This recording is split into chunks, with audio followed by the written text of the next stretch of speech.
கிறிஸ்து இயேசுக்குள் மிகவும் பிரியமானவர்களே, அக்டோபர் மாதம் 14ஆம் தேதி செவ்வாய்க்கிழமை ஆகிய இந்த நாளிலே ஆண்டவர் நமக்கு ஜீவன் பலன் சுகம் தந்து அவருடைய சன்னிதானத்தில் நம்மை கூட்டி சேர்த்திருக்கிறார். யாரெல்லாம் ஆண்டவருடைய சமூகத்தில் கடந்து வர வேண்டும் என்று தேவன் வாஞ்சிக்கிறாரோ அவர்களை தேவன் கூட்டி சேர்க்கிறார். நாம் விரும்பி அல்ல, தேவன் நம்மை அழைத்திருக்கிறார். இந்த அதிகாலை தொழுகையில் நேரடியாகவும் முகநூல் வழியாகவும் இணைந்திருக்கிறவர்கள் யாவரையும் இயேசு கிறிஸ்து நாமத்தில் அன்போடு வாழ்த்தி வரவேற்றுக் கொள்கிறோம். நம்முடைய ஆரம்பம் பிதா, குமாரன், பரிசுத்த ஆவியாகிய திரியேகருடைய நாமத்துள்ளது. ஆமீன். ஜெபிப்போம். பரிசுத்தர் பரிசுத்தர் பரிசுத்தர் என்று வான சேனைகளால் போற்றி துதித்து ஆராதித்து மகிமைப்படுத்தப்படுகிற எங்கள் பரலோகத்தின் நல்ல தேவனே, மகிழ்ச்சியான இந்த அதிகாலை பொழுதற்காக உமக்கு நன்றி சொல்கிறோம். மீண்டும் ஒரு புதிய நாளை நீர் எங்களுக்கு ஈவாய் தந்தீர். கடந்த இரவு முழுவதும் கத்திரங்களை கண்ணின் மணியைப் போல பாதுகாத்தீர். இந்த நாளை ஆசீர்வதித்தாரும். ஜெபத்தோடு உம்முடைய திரு சமூகத்திலிருந்து துவக்குகிற இந்த நாள் முழுவதும் எங்களுக்கு ஆசீர்வாதமாக அமைய அருள் தாரும். அதற்கு ஆயத்தமாக உம்முடைய திரு சமூகத்தில் கடந்து வந்து எங்கள் கண்களை உமக்கு நேராக ஏறெடுக்கிறோம். ஆண்டவரே, நாங்கள் கேட்கிற வசனங்கள், ஏறெடுக்கிற ஜெபங்கள், பாடுகிற பாடல்கள் அனைத்தும் எங்களுக்கு ஆசீர்வாதமாக அமைய ஆண்டவர் எங்களை வழிநடத்தும். எங்களுடைய பாவங்கள் பலகீனங்களை பொறுத்து கொள்ளும் ஆவியினாலே உற்சாகப்படுத்தும். கிறிஸ்து வழியாய் மன்றாடுகிறோம் எங்கள் ஜெபங்கள் நல்ல பிதாவே. ஆமேன். 559வது பாடல்.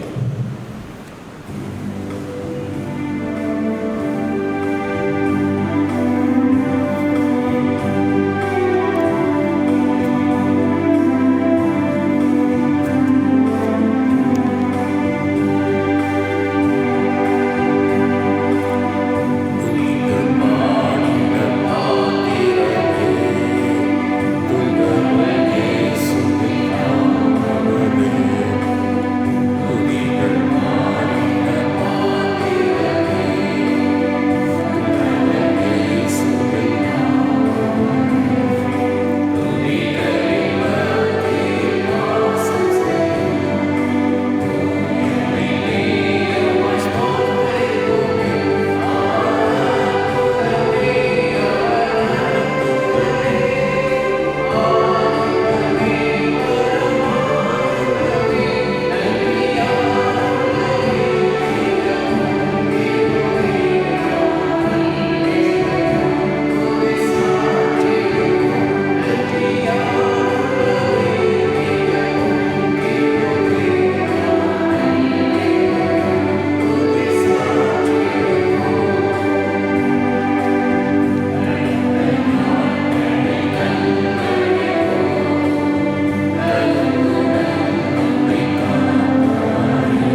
95வது சங்கீதத்தை முறைமுறையாக படிப்போம். பாடல் புத்தகத்தில் 192வது பக்கம் கொடுக்கப்பட்டிருக்கிறது.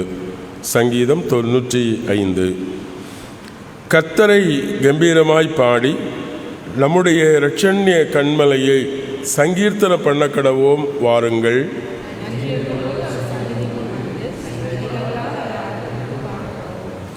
கர்த்தரே மகத்தான கடவுள், எல்லா தேவர்களுக்கும் அவர் மகத்தான ராஜா.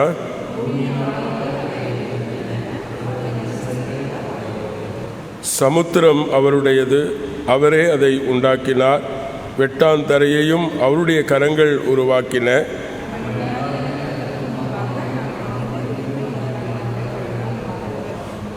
அவரே நம்முடைய கடவுள், நாம் அவர் மேய்ச்சலின் ஜனமும் அவர் கைக்குள்ளான ஆடுகளுமாமே. இன்று அவருடைய சத்தத்தை கேட்பீர்களாகில் அது எவ்வளவோ நலம்.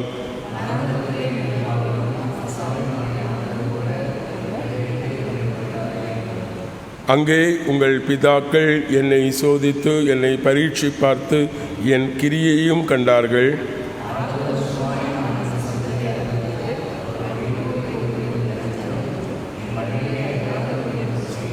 சேர்ந்து படிப்போம். என் இளைப்பாறுதல்களில் பிதாவுக்கும் குமாரனுக்கும் பரிசுத்த ஆவிக்கும் மகிமை உண்டாவதாக, ஆதியிலும் இப்போதும் எப்போதுமான சதா காலங்களாக இருக்கிறபடியே ஆமேன். இதனாலுக்கென்று வாசிக்கப்படும்படி தெரிந்து கொண்ட முதலாவது வேத பகுதி அப்போஸ்தலர் நடபடிகளின் புத்தகம் 8ஆம் அதிகாரம் 34 துவங்கி 39 முடிவுள்ள வசனங்கள். அப்போஸ்தலர் நடபடிகள் 8ஆம் அதிகாரம் 34 முதல் 39 முடிவுள்ள வசனங்கள்.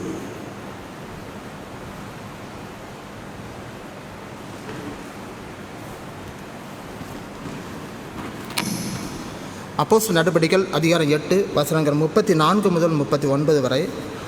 மந்திரி பிலிப்பை நோக்கி, தீர்க்கதரிசி யாரை குறித்து இதை சொல்கிறார்?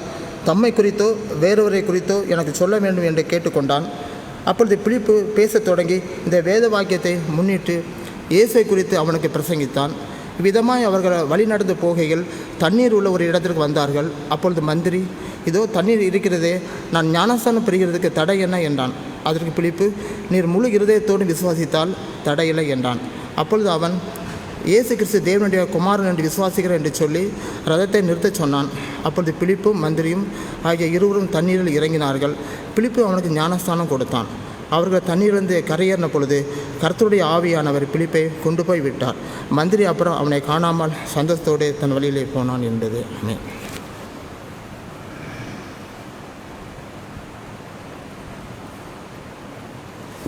இதனாலுக்கென்று வாசிக்கப்படும்படி தெரிந்து கொண்ட நற்செய்தி வேத பகுதி தூய லூக்கா எழுதிய நற்செய்தி நூல் 15ஆம் அதிகாரம் 11 முதல் 21 முடிவுள்ள வசனங்களை வாசி கேட்கலாம். லூக்கா 15ஆம் அதிகாரம் வசனங்கள் 11 முதல். பின்னும் அவர் ஒரு மனுஷனுக்கு 2 மக்கள் இருந்தார்கள். அவர்களில் இளையவன் தகப்பனிடம் வந்து, தகப்பனே, சொத்தில் எனக்குரிய பங்கை எனக்கு தாரும் என்றான். அவன் அவர்களுக்கு தன் சொத்தை பங்கிட்டு கொடுத்தான். சில நாட்களுக்குள் இளைய மகன் எல்லாவற்றையும் சேர்த்து கொண்டு தூரதேசம் போய் அங்கே துன்மார்க்கமாய் ஜீவியம் செய்து தன் சொத்தை விரயம் செய்து விட்டான். எல்லாவற்றையும் அவன் செலவழித்த பின்பு அத்தேசத்தில் கொடிய பஞ்சம் உண்டாயிற்று. அப்பொழுது அவன் சாப்பாட்டுக்கும் வழி இல்லாமல் அத்தேசத்தான் ஒருவிடம் போய் ஒட்டி கொண்டான். அவனை தன் வயல்களில் பன்றி மேய்க்க அனுப்பினான். பன்றி தின்னும் தவிட்டை தின்று தன் வயிற்றை நிரப்ப ஆசைப்பட்டான். அவனுக்கு கொடுப்பாரோ இல்லை. அவனுக்கு புத்தி தெளிந்த போது அவன், என் தகப்பனுக்கு எத்தனையோ கூலிக்காரர் உண்டு, அவர்கள் எல்லாரும் பூர்த்தியாய் சாப்பிடுகிறார்கள், நானோ இங்கே பசியினால் சாகிறேன். நான் எழுந்து என் தகப்பனிடத்திற்கு போய், தகப்பனே, பரத்திற்கு விரோதமாகவும் உமது பார்வையில் பாவம் செய்தேன். இனி உம்முடைய மகன் என்று சொல்லப்படுவதற்கு நான் பாத்திரன் அல்ல. உம்முடைய கூலிக்காரரில் ஒருவனாக என்னை வைத்துக்கொள்ளும் என்பேன் என்று சொல்லி எழுந்து தன் தகப்பனிடம் வந்தான். அவன் தூரத்திலே வரும்போது அவன் தகப்பன் அவனை கண்டு மனமுருகி ஓடி அவன் கழுத்தை கட்டி முத்தமிட்டான். மகனோ தகப்பனிடம், தகப்பனே, பரத்துக்கு விரோதமாகவும் உமது பார்வையிலும் பாவம் செய்தேன். இனி உம்முடைய மகன் என்று சொல்லப்படுவதற்கு நான் பாத்திரன் அல்ல என்று சொன்னான் என்பதே. திருமறை பகுதிகளை படிக்கிட நாம் நம்முடைய விசுவாசத்தை உறுதி செய்யும்படி அப்போஸ்தல விசுவாச அறிக்கை முறைமையை சேர்ந்து அறிக்கை செய்வோம். பரலோகத்தையும் பூலோகத்தை படைத்த சர்வவல்ல பிதாவாகிய கடவுளை விசுவாசிக்கிறேன். அவருடைய ஒரே குமாரனும் நம்முடைய ஆண்டவருமாகிய இயேசு கிறிஸ்துவை விசுவாசிக்கிறேன். இவர் பரிசுத்த ஆவியில் கற்பத்தில் உற்பவித்து கன்னிமிடத்தில் பிறந்து பொந்தியு பிலாத்தின் கீழ் பாடுபட்டு சிலுவையில் அறையுண்டு மரித்து அடக்கம் பண்ணப்பட்டார். பாதாளத்தில் இறங்கி 3ஆம் நாள் மரித்தோர்ந்து உயிர்த்தெழுந்தார். பரத்துக்கு ஏறி சர்வவல்ல பிதாவாகிய கடவுளுடைய வலது பாசத்தில் வீற்றிருக்கிறார். அவ்விடத்திலிருந்து உயிரோரையும் மரித்தோரையும் நியாயம் தீர்க்க வருவார். பரிசுத்த ஆவியானவரை விசுவாசிக்கிறேன். பொதுவான பரிசுத்த கிறிஸ்தவ சபையும் பரிசுத்தனுடைய ஐக்கியமும் பாவ மன்னிப்பும் சரீர வீழ்த்துதலும் நித்திய ஜீவனுடன் விசுவாசிக்கிறேன். ஆமென். பிதாவாகிய கடவுளிடமிருந்தும் குமாரனாகிய கிறிஸ்து இயேசுவிடமிருந்தும் உங்களுக்கு கிருபையும் சமாதானமும் உண்டாவதாக. ஆமென். இந்த காலை வேளையிலும் சிந்தனைக்காக தெரிந்து கொண்ட வேத பகுதி, நாம் படிக்கிட்ட முதலாவது வேத பகுதி அப்போஸ்தலர் நடவடிக்கைகள் புத்தகம் 8ஆம் அதிகாரம், அதில் 39வது வசனம், அதனுடைய கடைசி பகுதி சந்தோஷம் நிறைந்தவனாய் தன் வழியே போனான் என்பதே. சந்தோஷம் நிறைந்தவனாய் தன் வழியே போனான் என்பதை ஜெபிப்போம்.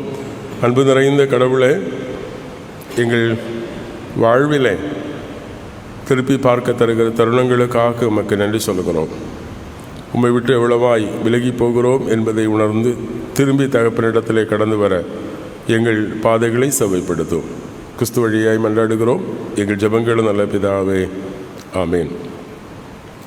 கிறிஸ்து இயேசுவுக்குள் பிரியமானவர்களே, நம் ஒவ்வொருடைய வாழ்க்கையே ஒரு பயணம்தான். பயணம் என்று சொன்னால் திரும்பி போகுதல். ஒரு இடத்திற்கு போன பிற்பாடு நம்முடைய வீட்டிற்கு திரும்பி வருகிறது போல தான் நாம் இந்த உலகத்தில் விட்டு நம்முடைய சொந்த வீடாக பரலோகத்திற்கு அல்ல இறைவனிடத்திற்கு திரும்பி போகிற பயணம்தான் இந்த உலக வாழ்க்கை.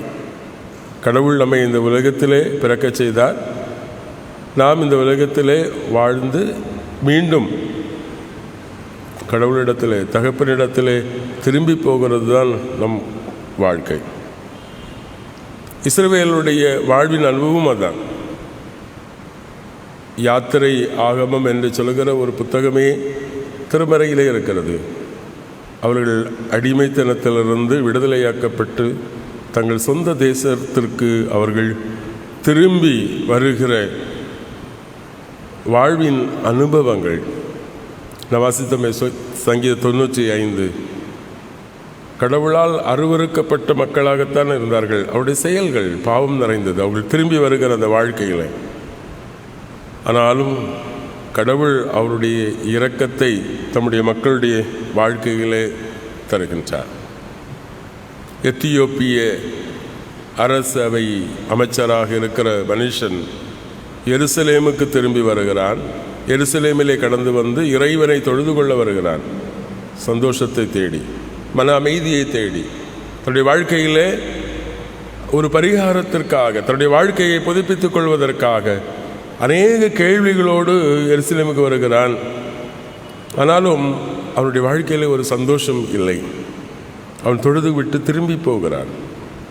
தூய ஆவியானவர் பிலிப்பை அவனோடு சம்பாஷிக்கும்படி அனுப்புகிறார். அவர் ஏசாயா இறைவார்க்கினருடைய புத்தகத்தை வாசித்து கொண்டிருக்கிற தருணத்திலே யாரை குறித்து சொல்லப்படுகிறது என்கிற கேள்விக்கு பிலிப் மிக தெளிவாக சொல்லுகிறார், ஆண்டவர் இயேசு கிறிஸ்துவை குறித்து. இயேசு கிறிஸ்துவை குறித்த நற்செய்தியை கேட்ட அந்த அமைச்சர் தன்னை கிறிஸ்துவிலே நம்பிக்கை கொண்டு தன் வாழ்க்கையை அர்ப்பணிக்க துணிகிறதை நான் பார்க்கிறோம். கிறிஸ்து இயேசுக்குள் பிரியமானவர்களே, அனகன் கேட்கிற கேள்வி 31 வசனத்தில் இந்த திருமறையிலே யாரை குறித்து சொல்லுகிறது என்கின்ற என்னை வழிகாட்டினாலன்றி, எனக்கு பாதை காட்டினாலன்றி, நான் போகிற பயணம் இலக்கு எது என்று எனக்கு அறிந்தாலன்றி நான் போக வேண்டிய இடம் தெரியாது. அறிவானவர்களே, நம்முடைய வாழ்க்கையிலும் பல வேளைகளிலே நாம் பயணப்பட்டு கொண்டிருக்கிறோம்.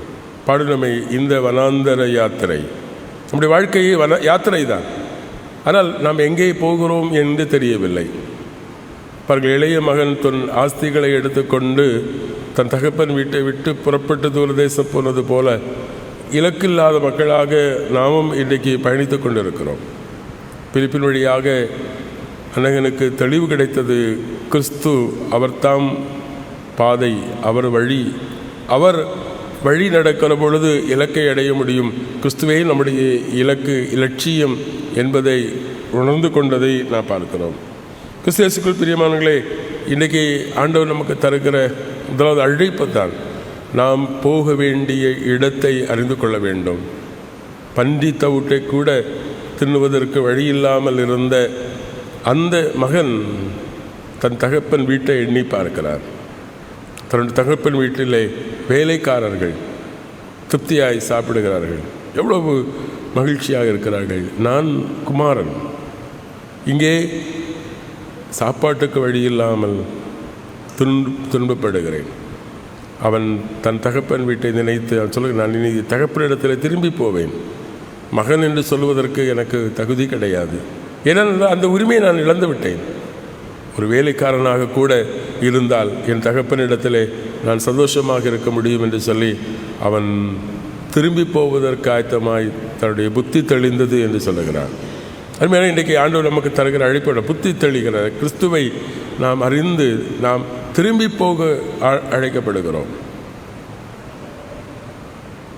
மோவாப் நாட்டிலே பஞ்சம் பிழைக்க சென்ற எலிமெலேக்கு குடும்பம் தன்னுடைய வாழ்க்கையிலே சந்தித்த இன்னல்களை கடந்து பெத்லகேமிலே கடவுள் இரக்கம் காட்டினார் என்பதை அறிந்து தன் தாய் தேசத்திற்கு திரும்பி போவதற்கு அவர்கள் எடுத்துக்கொண்ட தீர்மானம் அவருடைய வாழ்க்கையை மாற்றியது. நம்முடைய வாழ்க்கையிலும் ஆண்டவர் இன்றைக்கு தருகிற அழைப்பு நாம் திரும்பி வருவதற்கு, கடவுளிடத்தில் திரும்பி வருவதற்கு.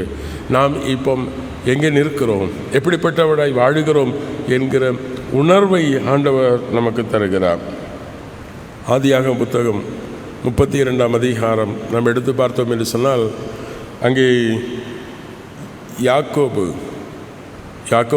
தன்னுடைய சகோதரனை வஞ்சித்து தகப்பனிடத்திலிருந்து ஆசீர்வாதத்தை வாங்கி தன் உயிரை காத்து கொள்வதற்காக தன்னுடைய தாயின் ஆலோசனையின்படி அவன் தன்னுடைய மாமனாகிய லாபானிடத்திற்கு ஓடுகிறான். அங்கே போய் கடவுள் அவனை ஆசீர்வதித்தார். அவன் சொல்லுகிறான், நான் கோலும் கையுமாக இந்த யோர்தானை கடந்தேன், இப்பொழுது கடவுள் எனக்கு 2 பரிவாரங்களை தந்திருக்கிறார். அவன் திரும்பி வருகிறான். தன்னுடைய ஆஸ்தி சொத்து எல்லாவற்றையும் 2ஆக பிரித்து ஆற்றை, யாப்போத் என்று சொல்லுகிற ஆற்றை கடக்க செய்கிறான்.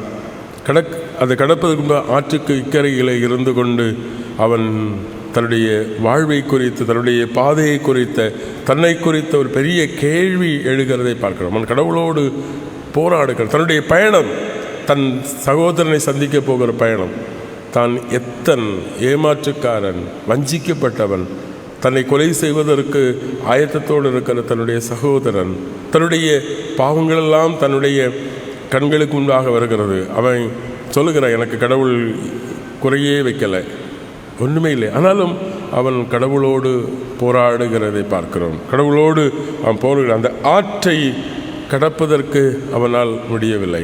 அவன் சொல்ல, ஆண்டவரே என்னை ஆசீர்வதித்தால் ஒழிய போய் விடமாட்டேன் என்று சொல்லி கடவுளுடைய ஆசீர்வாதத்தை பெற்றுக்கொண்டு அவன் யாப்போத் ஆற்றை கடக்கிறான்.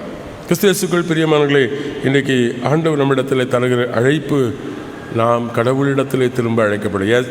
ஓசையா தீர்க்கர் சொல்லுவார், 12ஆம் அதிகாரம் 2 முதல் வசனங்களை நான் வாசித்து பார்த்தால் தெரியும். சொல்கிறார், என் ஜனமே நீங்கள் கடவுளிடத்திலே திரும்புங்கள். இன்றைக்கி ஆண்டவர் நமக்கு தருகிற அழைப்பு நாம் ஆண்டவரிடத்தில் திரும்பி போகக்கூடிய வேளை வந்தது. இன்றைக்கி இந்த உலகத்திலே உலக பிரகாரமான ஆசாபாசங்களிலே வாழ்ந்து கொண்டு இருக்கிறோம். கடவுள் அவர் மீண்டும் வருவேன் என்று சொன்ன ஆண்டவர் இயேசு கிறிஸ்து மீண்டும் வரப்போகிறார். அவரை சந்திக்க போகிறோம். ஆகவே நாம் திரும்பி ஆண்டவரிடத்தில் கடந்து வர அழைக்கப்படுகிறோம். காரணம், இன்றைக்கி நம்முடைய வாழ்க்கை இளைய மைந்தனை போல பன்றி தின்னுகிற தவிட்டை தின்னக்கூட முடியாத ஒரு அனுபவம். ஆனால் அவன் தகப்பனிடத்தில் திரும்பி வருகிற பொழுது தூரத்தில் கண்ட தகப்பன் ஓடோடி சென்று தன்னுடைய மகனை கட்டிப்பிடித்து முத்தமிட்டு அவன் ஏற்றுக்கொள்கிறான். மகன் சொல்கிறான், தகப்பனே, உமக்கு விரோதமாக பரத்துக்கு விரோதமாக பாவம் செய்தேன். உம்முடைய குமாரன் என்று சொல்வதற்கு எனக்கு தகுதி இல்லை. ஆனாலும் உம்முடைய வீட்டிலே ஒரு வேலைக்காரனாக இருக்க நான் திரும்பி வந்தேன் என்று சொல்லுகிற பொழுது அது தகப்பன் சொல்ல, என் குமாரன் மரித்தான், இப்பொழுது அவன் திரும்ப வந்திருக்கிறான். அருமையானவர்களே, நம் ஒவ்வொருடைய வாழ்வும் மீண்டும் ஆண்டவரிடத்திலே திரும்பி வருவதற்காக நாம் அழைக்கப்படுகிறோம். நம்முடைய வாழ்க்கையில் இருக்கிற திரும்பி வருகிற அனுபவம் நிச்சயமாக கடவுள் நமக்கு முன்பாக வைத்திருக்கிற பரமக்கானான், பரம சந்தோஷம். இதை பாருங்கள், இது அன்னகன் அவன் சந்தோஷத்தோடு அவன் தன் வீட்டுக்கு திரும்பி போகிறான்.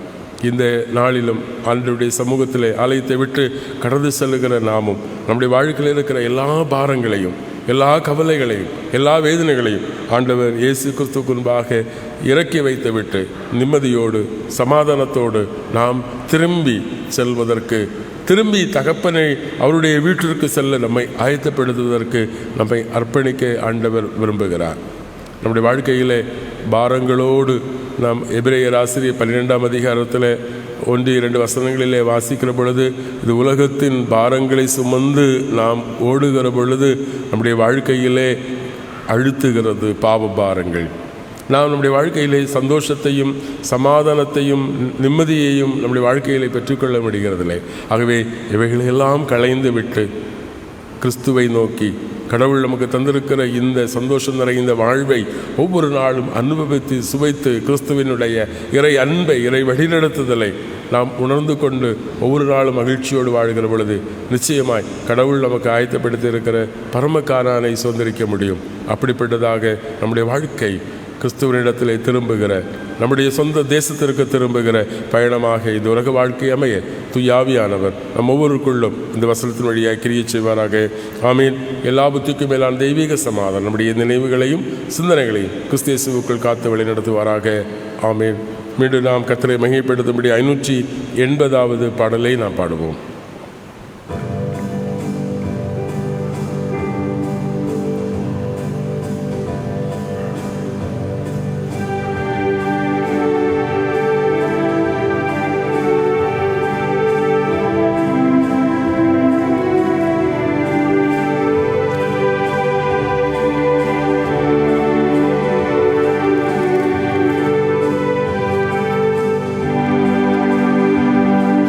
Yeah.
ஜெபிப்போம்.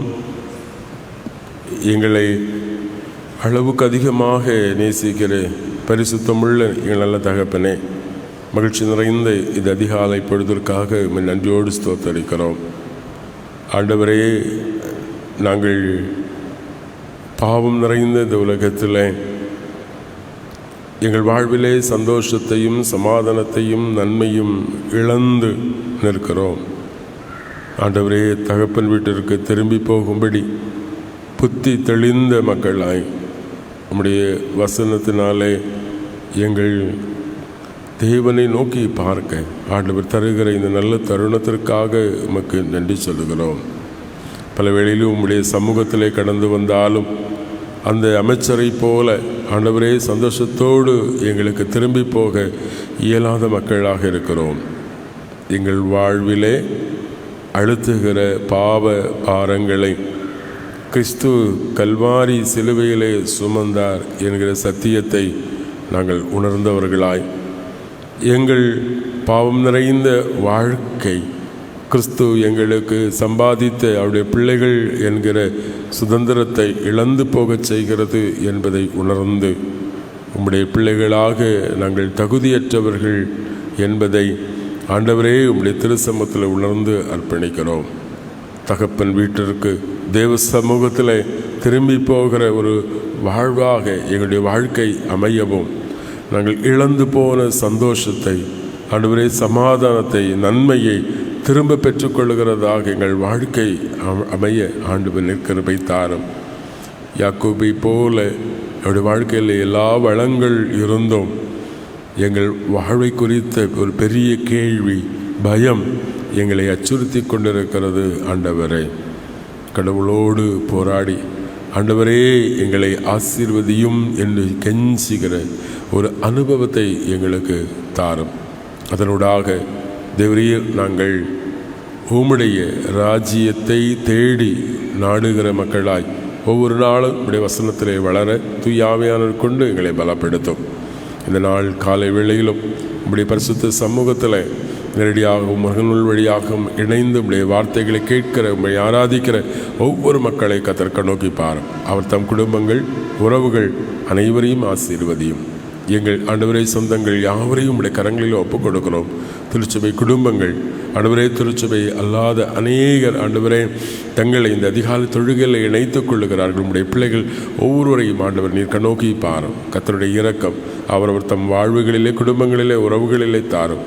வெளி ஊர்களிலே வெளி நாடுகளிலே கடற்கரை தேசங்களிலே இருக்கிற எங்கள் குடும்பங்களை கர்த்தர் கண்ணோக்கி பாரும். அவர்கள் இருக்கிற இடங்களிலே கர்த்தருடைய ஆசீர்வாதத்தை நன்மைகளையும் ஆண்டவர் தாரும். எங்கள் குடும்பங்களில் ஆண்டு தந்திருக்கிற வயோதி முதிர்ந்த எங்கள் பெற்றோர்களை கர்த்தர் கண்ணோக்கி பாரும். முதுமை நிமித்தமாக ஆண்டவரே தங்கள் வாழ்க்கைகளை சோர்வோடு காணப்படுகிற உடைய பிள்ளைகளை நம்பிக்கை தாரும். பணிவிடைகளை தந்து ஆண்டவர் ஆசீர்வதியும். ஒவ்வொரு நாளும் ஆரோக்கியத்தோடு மகிழ்ச்சியோடு இறை அன்பை சுவைத்து வாழ்வதற்கு கிருபை தாரும். பல்வேறு வியாதிகள் பலகீன நிமித்தமாய் மருத்துவமனைகளை அனுமதிக்கப்பட்டிருக்கிறவர்கள், தொடர் சிகிச்சைகளில் இருக்கிற மக்கள் ஒவ்வொருவரையும் ஆண்டவர் நோக்கி பாரும். கேன்சர் போன்ற கொடிய வியாதி நிமித்தமாய் பாதிக்கப்பட்டிருக்கிறவர்கள், ஆண்டவரே சிறுநீரக பாதிப்பு நிமித்தமாக டயாலிசிஸ் ஒவ்வொரு செய்து கொண்டு தங்களுடைய வாழ்க்கைகளை ஆரோக்கியத்தை மீண்டெடுக்கும்படியாய் போராடி கொண்டிருக்கிற மக்கள் ஒவ்வொருவரையும் ஆண்டவர் நீர் கண்ணோக்கி பாரும். எல்லா பலகீனங்கள், வியாதிகள், துன்பங்கள், துயரங்கள் எல்லாவற்றிலிருந்தும் ஆண்டவர் எங்களுக்கு நல்ல விடுதலையும் சுகத்தையும் ஆண்டவர் தாரும். எங்கள் பிள்ளைகளுடைய எதிர்கால வாழ்வை ஆசீர்வதியும். ஆண்டவரே, தடைப்பட்டிருக்கிற திருமண உறவுகள் பந்தங்களை கர்த்தர் சீர்படுத்தும். எங்கள் பிள்ளைகளுக்கு ஏற்ற வாழ்க்கை துணைகளை தாரும். குடும்ப வாழ்க்கை எங்கள் பிள்ளைகளுக்கு மகிழ்ச்சி நிறைந்ததாக அமைய அருள் தாரும். குடும்ப வாழ்வுக்குரிய எல்லா வளங்களையும் ஆண்டவரே புத்திரஸ்லாக்கி எங்களை தந்து ஆசீர்வதியும். எங்கள் பிள்ளைகளுக்கு ஆண்டவரே எதிர்கால சந்ததிக்கு நல்ல நிரந்தரமான வேலை வாய்ப்புகளை ஆண்டவர் அமைத்து தாரும். போட்டித் தேர்வுகளை சந்திக்கிற எங்கள் பிள்ளைகள் அவர்களுக்கு நல்ல அரசு வேலை வாய்ப்புகளை தாரும். ஆண்டவரே, 10, 12ஆம் வகுப்பு 11ஆவது படிக்கிற நம்முடைய பிள்ளைகளை கர்த்தர் கண்ணோக்கி பாரும். அவருடைய கல்வியும் எதிர்கால வாழ்வையும் ஆண்டவர் ஆசீர்வதி. எங்கள் திருச்சபையின் எல்லா ஆராதனைகளையும் ஆண்டவரே, சிறப்பு கூடுகைகளை ஆசீர்வதியும். அதிகாலை ஆராதனைகள் விசேஷமாய் பொருட்படுத்திக் கொள்ளும். போதகருக்காக ஆண்டவரே உங்களுடைய சமூகத்தில் நாங்கள் ஜெபிக்கிறோம். சபை உத்தியோகஸ்தர்களுக்காய், மூப்பர்களுக்காக, ஒவ்வொரு கிளை சங்கங்களுக்காக, அதன் பொறுப்பாளர்கள் ஆண்டவரே சிறப்பாக பங்களித்து செயல்படுகிற யாவரையும் ஆண்டவர் ஆசீர்வதியும். எங்கள் ஆலயத்தின் வளர்ச்சிக்காக திட்டமிட்டு செயல்படுத்தப்படுகிற ஒவ்வொரு காரியங்களையும் ஆண்டவரே ஆவிக்குரிய வாழ்வுக்கும் ஆண்டவர் காரியங்கள் எல்லாவற்றையும் கர்த்தர் நீர் ஆசீர்வதித்தார்.